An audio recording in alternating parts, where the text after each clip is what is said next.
बनवायला अतिशय सोपे आणि कमी साहित्यात बनलेले हे पॅटीस चवीला एकदम भन्नाट लागतात.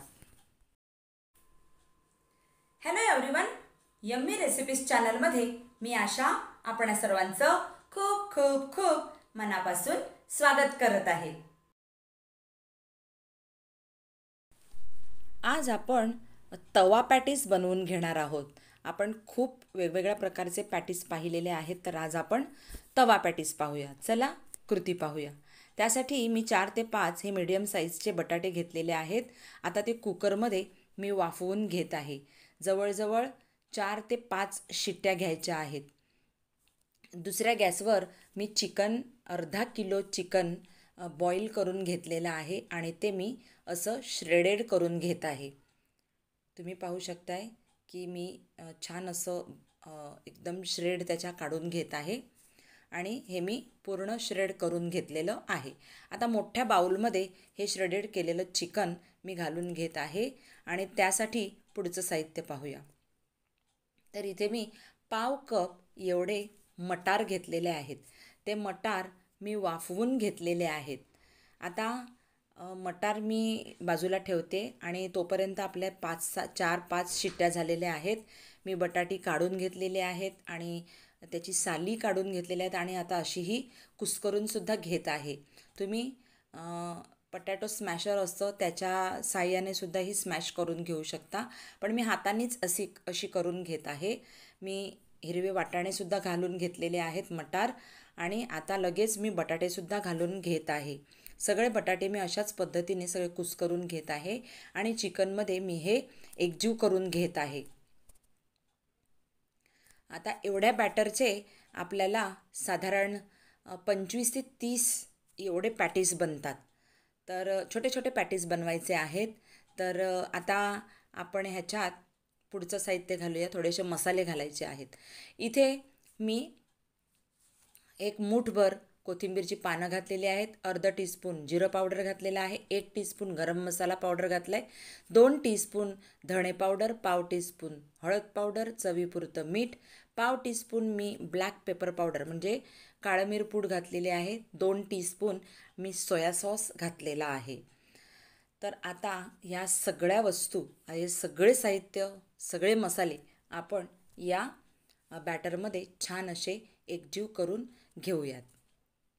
आता हे एकजीव करून झाल्याच्या नंतर हे आपण बाजूला ठेवूया आणि दुसऱ्या एका छोट्या भांड्यात 2 अंडी मी फोडून घेत आहे आणि त्यात मी थोडंसं मीठ घालून ते फेटून घेत आहे.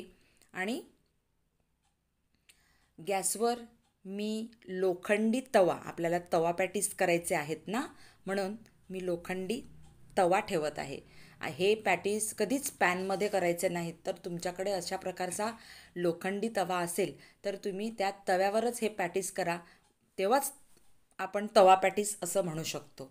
तर माझ्याकडे हा लोखंडी तवा आहे. मी त्यात 2 टेबलस्पून इतकं तेल घातलेलं आहे आणि ते गरम करण्यासाठी ठेवलेलं आहे.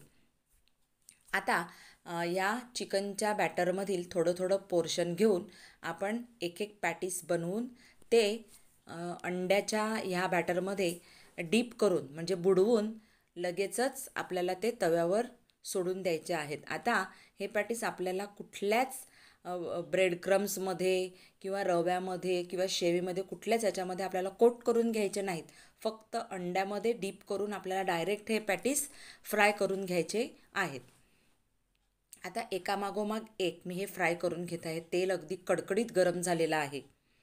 तर एका वेळेला मी जवळजवळ 5 ते 6 हे फ्राय करून घेत आहे. सध्या मी गॅस फ्लेम लो ठेवलेली आहे. आता सगळे पॅटीस घालून झाले की मग आपण थोडीशी मीडियमपर्यंत फ्लेम नेणार आहोत आणि छान एका साईडने फ्राय करून घेतलेले आहेत मी पॅटीस. हे बघा, ब्राऊन कलरचे होईपर्यंत आपल्याला हे फ्राय करायचे आहेत आणि नंतर ते फिरवून घ्यायचे आणि दुसऱ्या बाजूने सुद्धा अशाच प्रकारे फ्राय करून घ्यायचे आहेत. आता पॅटीस मस्त फ्राय झालेले आहेत. आता हे आपण एका टिश्यू पेपरवर काढून घेऊया. आता दुसरेही पॅटीस आपण अशाच पद्धतीने फ्राय करून घेऊया. आता हे सगळे पॅटीस तयार झालेले पॅटीस मी आता डिश आऊट करून घेत आहे. एका ट्रेवर मी हे काढून घेत आहे आणि त्यानंतर मी सर्व करून घेत आहे. छान अशा प्रकारे लावायचे आहेत. आता आपण बऱ्याच रेसिपीज बनवतो, पण त्या रेसिपीजचं छान असं प्रेझेंटेशन नसेल तर मग ती रेसिपी खराब पण दिसते. तर अशा पद्धतीने मी हे डिश आऊट करून घेतलेले आहेत आणि टमॅटो सॉस अशा पद्धतीने मी घालून घेत आहे, म्हणजे जेणेकरून हे दिसायला खूप छान दिसतं. तुमच्याकडे मेयोनीज असेल तर तुम्ही मेयोनीज घालून घेऊ शकता, शेजवान असेल तर शेजवान घालून घेऊ शकता. कुठल्याही चटणीबरोबर किंवा कुठल्याही सॉसबरोबर तुम्ही हे सर्व करून घेऊ शकता. आता रेसिपी जर आवडली असेल तर या रेसिपीला नक्की लाईक करा, शेअर करा, कमेंट करा आणि हो, सबस्क्राईब करायला विसरू नका. प्लीज माझ्या या चॅनलला सबस्क्राईब करा. मग आपण भेटूया पुढच्या अशाच एका खमंग व्हिडिओत. तोपर्यंत बाय.